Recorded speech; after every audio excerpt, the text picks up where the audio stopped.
জেগে যাও।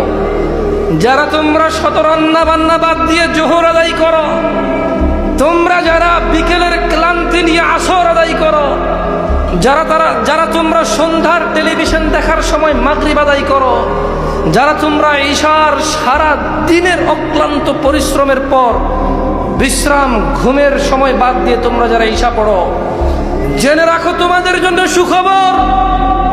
কলারওয়ার পুরুষরা যারা তোমরা 8টা বাজে ডিউটি আছে মনে করেও ফজরে জাগো, যারা তোমরা চাকরি নেওয়ার সময় চিন্তা করে নাও যে জোহর পড়তে সময় দিবে কিনা, যারা তোমরা দিন মজুর নিজে নিজে কাজ করো, জোহরের সময় মনে করো 1 ঘন্টা গেলে যাবে, কি আর ইনকাম হবে, আল্লাহ যা রিজিকে রেখেছে চলে আসবে, জোহরের নামাজ যারা তোমরা যাও, যারা তোমরা আসরের আড্ডায় মেতে না উঠে বাইতুল্লাহ মসজিদের দিকে যাও, জেনে রাখো তোমরা মাগরিব ও ঈশা আদায়কারীরা, তোমাদের জন্য সুখবর।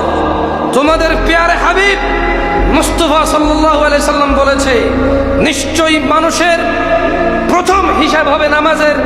ফাইন সালুহাত ফাকাদ আফলাহা ওয়া আনজাহ, যদি নিয়মিতভাবে ঠিকমতো নামাজ আদায় করে যে সে নাজাত পাবে ও সফলকাম হবে।